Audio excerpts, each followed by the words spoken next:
Hello दोस्तों, आप सभी का स्वागत है साइज ट्यूशन की एक नई वीडियो में।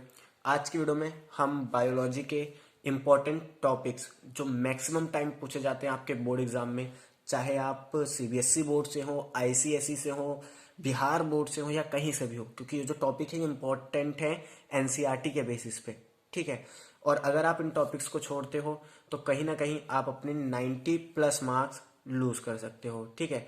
मेरे कहने का मतलब है कि आप अगर चाहते हो कि आपके 90+ मार्क्स आए तो इन टॉपिक्स को आपको अच्छे से करना जरूरी है। देखिए, अच्छे से वर्ड मैं क्यों यूज कर रहा हूँ, क्योंकि एनसीईआरटी के सारे टॉपिक आपको करने हैं, बट ये जो टॉपिक मैं आपको बताने वाला हूँ इन्हें ज़्यादा अच्छे से करना है। सो अगर आपको ये वीडियो हेल्पफुल लगेगी, एंड तक देखना। अगर हेल्पफुल लगती है तो प्लीज़ इस वीडियो को लाइक करना और अपने दोस्तों के साथ शेयर करना, ताकि वो भी अच्छे मार्क्स स्कोर कर सके। और अगर आप हमारे चैनल पर नए हैं तो प्लीज़ इस चैनल को सब्सक्राइब करना। तो स्टार्ट करते हैं आज की वीडियो को। सबसे पहला हम लेते हैं सेक्सुअल रिप्रोडक्शन इन प्लांट। इसमें जो इंपॉर्टेंट टॉपिक है वो है प्रॉपर्टीज ऑफ एंथर।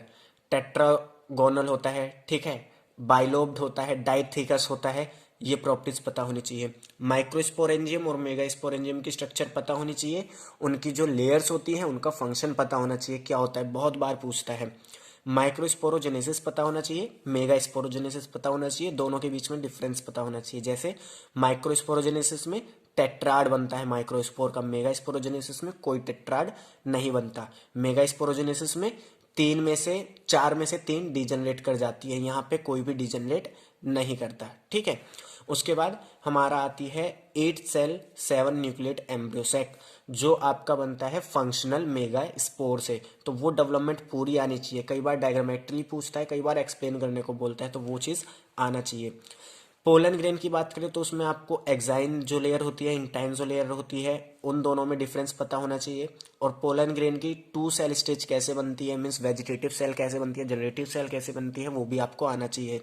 उसके बाद विंड पॉलिनेटेड जो प्लांट होते हैं, इंसेक्ट पॉलिनेटेड प्लांट जो होते हैं, पॉलिनेट वाटर पॉलिनेटेड जो प्लांट होते हैं, उनके करेक्टरिस्टिक पता होने चाहिए कि नॉन स्टिकी होने चाहिए, हल्के होने चाहिए। ठीक है। ये सब प्रॉपर्टीज आपको या करेक्टरिस्टिक आपको पता होनी चाहिए। उसके बाद ऑटोगैमी, जिटोनोगैमी, जीनोगैमी में डिफरेंस पता होना चाहिए। ऑटोगैमी में जैसे क्या होता है, सेम फ्लावर होता है, सेम प्लांट होता है। जिटिनोगैमी में क्या होता है, फ्लावर अलग अलग होते हैं लेकिन प्लांट सेम होता है। जीनोगैमी में क्या होता है, प्लांट भी अलग होता है, फ्लावर भी अलग होता है। जीनोगैमी में हमें क्या देखने को मिलता है, 2 अलग अलग जेनेटिक का रिकॉम्बिनेशन देखने को मिलता है, बट ऑटोगैमी और जिटोनोगैमी में ऐसा नहीं होता। उसके बाद वैलिसर्निया में कैसे पॉलिनेशन होता है, इंपॉर्टेंट है। जब मैंने अपना बोर्ड एग्जाम दिया था 2019 में, उसमें भी ये क्वेश्चन आया था 2 मार्क्स में, तो इसे कर लेना। उसके बाद आउटब्रीडिंग डिवाइसेस सबसे इंपॉर्टेंट टॉपिक है इस चैप्टर का। उसके बाद डबल फर्टिलाइजेशन हम क्यों कहते हैं, मीन्स एंजियोस्पर्म में जो फर्टिलाइजेशन होता है उसे हम डबल फर्टिलाइजेशन क्यों कहते हैं, ये आंसर इसका पता होना चाहिए। मोनोकोटिलिडन और डाइकोटिलिडन एम्ब्रियो की स्ट्रक्चर पता होनी चाहिए। उसके बाद कुछ डेफिनेशंस पता होनी चाहिए, जैसे सीड डोरमेंसी क्या होती है, फॉल्स फ्रूट क्या होता है, और एप्पल को फॉल्स फ्रूट क्यों कहते हैं, पार्थिनोकार्पिक फ्रूट क्या होते हैं, पेरिस्पर्म क्या होता है, एपोमिक्सिस क्या होती है। ठीक है। ये सब डेफिनेशन पढ़ लेना। उसके बाद आते हैं हम ह्यूमन रिप्रोडक्शन में। इसमें कुछ फंक्शंस पता होने चाहिए, जैसे स्क्रोटम का फंक्शन क्या होता है, सर्टोली सेल्स का फंक्शन क्या होता है, लीडिंग सेल्स का फंक्शन क्या होता है, फिम्ब्रेई का फंक्शन क्या होता है। फिम्ब्रेई का फंक्शन क्या होता है, ओवल्यूशन के दौरान ओवम को कलेक्ट करना। उसके बाद स्पर्म का पाथवे पता होना चाहिए, एनसीईआरटी में मिल जाएगा, पूरा डायग्रामेटिकली शो करने आना चाहिए बेसिकली। ठीक है। उसके बाद एसेसरी ग्लैंड का फंक्शन क्या होता है, बल्बुलेथरल ग्लैंड का फंक्शन क्या होता है, प्रोस्टेट ग्लैंड का क्या फंक्शन होता है, आना चाहिए। यूट्रस वॉल का क्या फंक्शन होता है, पेरीमेट्रियम एंडोमेट्रियम का क्या फंक्शन होता है, स्पर्मेटोजेनेसिस ooजेनेसिस अच्छे से आना चाहिए और एक एक स्टेप पता होना चाहिए। स्पर्मेटोजेनेसिस में स्पर्मिएशन किसे कहते हैं वो आना चाहिए। ठीक है। हार्मोनल कंट्रोल कैसे होता है, एलएच क्या इफेक्ट डालते हैं मेल में, क्या इफेक्ट डालते हैं फीमेल में, एफएसएच क्या इफेक्ट डालते हैं मेल में, क्या इफेक्ट डालते हैं फीमेल में, पता होना चाहिए। उसके बाद स्पर्म की स्ट्रक्चर अच्छे से पता होनी चाहिए, एक्रोजोम बनाना आना चाहिए। ठीक है। उसके बाद मेंस्ट्रुएशन साइकिल के फेजेस काफी इंपॉर्टेंट है, 5 मार्क्स में पूछता है जब भी पूछता है। और एलएच सर्ज क्या होता है ये पता होना चाहिए, कि जब 14th डे पे एलएच पीक पे होता है उसी को हम कहते हैं एलएच सर्ज, और यही हमारा क्या करता है, ओवल्यूशन करवाता है। मेंस्ट्रुएशन साइकिल को जो डायग्राम है उसे भी देख लेना। ठीक है। उसमें कई बार क्या होता है, जो हमारा हार्मोन है उसका लेवल पूछता है फेजेस के हिसाब से। इम्प्लांटेशन क्या होती है, इंपॉर्टेंट है, 3 मार्क्स में आएगा जब भी आएगा। और प्रेगनेंसी हार्मोन किन्हें कहा जाता है, कोई भी 3 नाम याद कर लेना। फोर्टल इजेक्शन रिफ्लेक्स क्या होता है, इसमें कौन सा हार्मोन काम करता है, ठीक है, ऑक्सीटोसिन, याद कर लेना। इंपॉर्टेंस ऑफ कोलेस्ट्रम, कोलेस्ट्रम क्यों जरूरी है, ठीक है, इसे एप्लीकेशन बेस पे भी पूछ सकता है कि जो डॉक्टर हैं वो प्रिस्क्राइब क्यों करते हैं कि शुरुआत के 6 महीने मदर का दूध हमें पिलाना चाहिए बेबी को, वो आप पढ़ लेना। उसके बाद हम आते हैं रिप्रोडक्टिव हेल्थ, अमीनोसेंटेसिस और उसका मिसयूज क्या होता है, अच्छे से पढ़ना। वेरियस कॉन्ट्रासेप्टिव मेथड इंपॉर्टेंट है। आईओडीज के नाम याद कर लेना कौन कौन से होते हैं, LNG-20 हो गया, ठीक है, COT हो गया, कॉपर रिलीजिंग। उसके बाद MTP क्या होता है, मेडिकल टर्मिनेशन ऑफ प्रेगनेंसी, उसका मिसयूज क्या होता है। Principle to avoid STD, method STD को अवॉइड करने के लिए, यानी सेक्सुअली ट्रांसमिटेड डिजीज को अवॉइड करने के लिए। उसके बाद आता है वेरियस ART, यानी असिस्टेड रिप्रोडक्टिव टेक्निक्स, जिसमें हम क्या करते हैं, जो भी इनफर्टिलिटी कपल होता है उसे एक चांस मिल सकता है कि वो पेरेंट्स बन सके। यहाँ से वैल्यू बेस्ड क्वेश्चन बहुत पूछता है, तो इन्हें अच्छे से समझना कि जिफ्ट में क्या फ़र्क होता है, आर्टिफिशियल इंसेमिनेशन में क्या फ़र्क होता है, इन सब चीज़ों को अच्छे से पढ़ना। उसके बाद हम आते हैं principle of inheritance and variation chapter 5 पे। मेंडल के जो 7 कंट्रास्टिंग ट्रेड्स जो उन्होंने स्टडी करे थे, पता होने चाहिए कौन सा डोमिनेंट है कौन सा रिसेसिव है। एडवांटेज क्या थे पी प्लांट को सिलेक्ट करने के लिए, पता होना चाहिए। फिनोटाइपिक और जीनोटाइपिक रेशियो क्या होता है, मोनोहाइब्रिड क्रॉस का पता होना चाहिए और मोनोहाइब्रिड क्रॉस करना भी आना चाहिए, ठीक है। टेस्ट क्रॉस बहुत इंपॉर्टेंट है, पता होना चाहिए और करने आना चाहिए। और इसका फिनोटाइपिक रेशियो क्या आता है जब हम एक हेट्रोजाइगस प्लांट लेते हैं और जब एक होमोजाइगस प्लांट लेते हैं, वो पता होना चाहिए। और जितने भी लॉज दिए हैं इस चैप्टर में सारे ही इंपॉर्टेंट है, चाहे लॉ ऑफ सेग्रीगेशन हो, लॉ ऑफ डोमिनेंस हो, लॉ ऑफ इंडिपेंडेंट असॉर्टमेंट हो, कुछ भी हो, ठीक है। इनकम्प्लीट कोडोमिनेंस बहुत ही ज़्यादा इंपॉर्टेंट है, हर दूसरे साल आता रहता है, कई बार होता है कि रेगुलर आ जाता है 2-3 साल में, सो कर लेना। Dihybrid cross, basically cross करना आना चाहिए, इसका फिनोटाइपिक रेशियो याद कर लेना, बहुत कम पूछता है इसे लेकिन कर लेना। उसके बाद जीन और क्रोमोसोम में क्या पैरेललिज्म है, ये मिलेगा chromosomal basis of inheritance, sorry ये आपको मिलेगा topic theory of chromosomal inheritance उसमें, ठीक है। उसके बाद क्रोमोसोमल थ्योरी ऑफ इनहेरिटेंस पढ़ लेना कि उसमें TH मॉर्गन ने क्या काम करा था। और सेकंड इसमें कि उन्होंने जो फ्रूट फ्लाई सेलेक्ट करी थी उसका साइंटिफिक नेम क्या है, ड्रोसोफिला मेलानोगेस्टर, और उसे यूज करने का एडवांटेज क्या था, वो पढ़ लेना। Tightly and loosely linked gene बहुत इंपॉर्टेंट है, यहाँ से कभी भी सीधा क्वेश्चन नहीं पूछता, क्वेश्चन ऐसा पूछेगा आप कंफ्यूज हो जाओगे, तो इसे अच्छे से पढ़ना, ये आपको मिलेगा लिंकेज एंड रिकॉम्बिनेशन में। उसके बाद सेक्स डिटर्मिनेशन में मेल हेट्रोगैमेटी क्या होता है, फीमेल मेल इसमें 2 तरीके के गैमेट बनाते हैं, फीमेल हेट्रोगैमेटी, फीमेल 2 तरीके के गैमेट बनाएगी। सेक्स डिटर्मिनेशन ही honey bee, haplodiplontic sex determination जिसे कहते हैं, इंपॉर्टेंट है। डिसऑर्डर हर साल कोई एक ना एक डिसऑर्डर पूछता है, तो बहुत इंपॉर्टेंट है, कर लेना, ठीक है। मॉलिकुलर बेसिस ऑफ इनहेरिटेंस पे आते हैं। इसमें जो सबसे इंपॉर्टेंट टॉपिक है पहला, वो है silent feature of DNA double helix model, ठीक है, मीन्स एंटी पैरेलल होता है, पोलैरिटी क्या होती है, क्या अरेंजमेंट होती है, AT के बीच में कौन सा बॉन्ड होता है, वो सब पढ़ लेना, वैसे आपने 11th में भी पढ़ा है। उसके बाद सेंट्रल डोगमा और उसकी लिमिटेशन। सेंट्रल डोगमा क्या होता है कि किस तरीके से DNA बनाता है तो उसे रेप्लिकेशन कहते हैं, RNA बनाता है तो क्या कहते हैं, और RNA जब प्रोटीन बनाता है उसे क्या कहते हैं। लिमिटेशन, कई वायरस में हम क्या देखते हैं कि ये चीज़ उल्टी होती है कि RNA से DNA बनता है, ठीक है। उसके बाद DNA की पैकेजिंग कैसे होती है यूकैरियोट्स में, न्यूक्लियोसोम का फॉर्मेशन बेसिकली। उसके बाद आता है यूक्रोमेटिन एंड हेट्रोक्रोमेटिन में क्या डिफरेंस होते हैं। उसके बाद ट्रांसफॉर्मिंग प्रिंसिपल इंपॉर्टेंट है, बहुत बार पूछा जाता है। और जेनेटिक मटेरियल हमारा DNA था, ये भी हमारा बहुत इंपॉर्टेंट एक एक्सपेरिमेंट है। उसके बाद आता है semi conservative nature of DNA, ये भी इंपॉर्टेंट है। तीनों हमारे जो एक्सपेरिमेंट है बहुत इंपॉर्टेंट है। उसके बाद रेप्लिकेशन कैसे होता है, ट्रांसक्रिप्शन कैसे होता है, ट्रांसलेशन कैसे होता है, आना चाहिए। उसके बाद ट्रांसक्रिप्शन यूनिट क्या होती हैं, और जो पोस्ट ट्रांसक्रिप्शन प्रोसेस क्या होता है। पोस्ट ट्रांसक्रिप्शन प्रोसेस बहुत इंपॉर्टेंट है, ठीक है, इसे कर लेना। और ट्रांसक्रिप्शन यूनिट 1 या 2 मार्क्स में पूछेगा जब भी पूछेगा। जेनेटिक कोड और इसके साइलेंट फीचर्स क्या होते हैं 3 मार्क्स में पूछेगा जब भी पूछेगा। लैक ऑफ ब्रेन 3 मार्क्स में जब भी पूछेगा। नेगेटिव कंट्रोल इसे क्यों कहते हैं, ये चीज़ पता होनी चाहिए। और in the absence of lactose, in the presence of lactose, दोनों का डायग्राम भी बनाना आना चाहिए। HGP के गोल्स और साइलेंट फीचर जो पॉइंट दिए उन्हीं को रट लेना बस, सेम टू सेम। VNTR की फुल फॉर्म क्या होती है और डीएनए फिंगरप्रिंटिंग के भी जो पॉइंट्स दे रखे हैं उन्हें रट लेना, बस उतना ही है उसमें। उसके बाद हम चैप्टर 8 आते हैं, human health and diseases.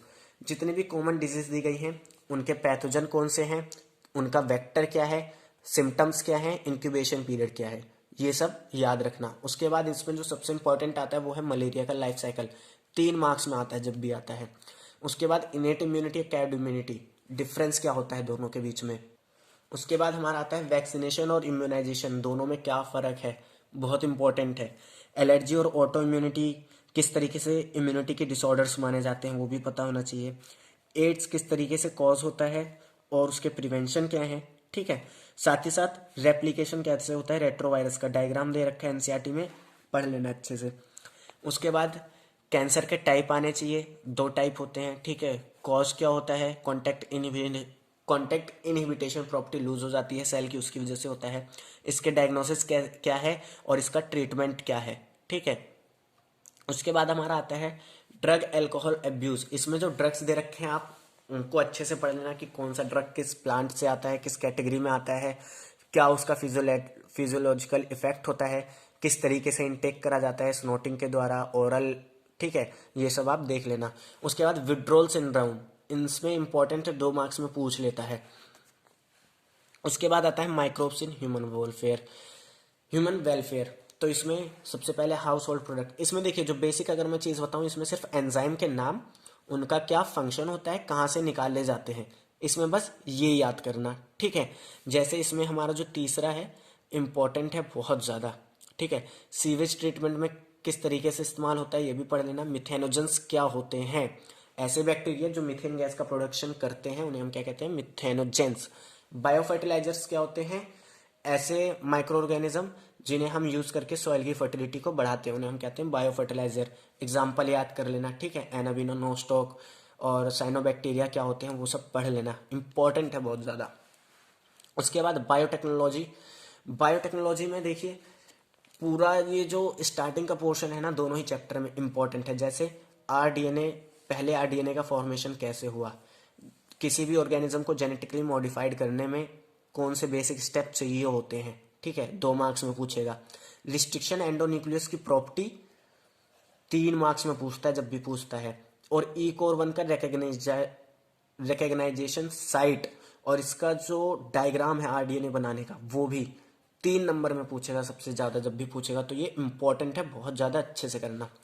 Palindromic sequence क्या होता है पता होने चाहिए, ट्रांसफॉर्मेंट क्या होते हैं पता होना चाहिए, रिकॉम्बिनेंट क्या होने चाहिए पता होने चाहिए, क्योंकि जब मैंने अपना बोर्ड एग्जाम दिया था तो उसमें ट्रांसफॉर्मेंट की डेफिनेशन पूछ ली गई थी, तो ये अच्छे से करना।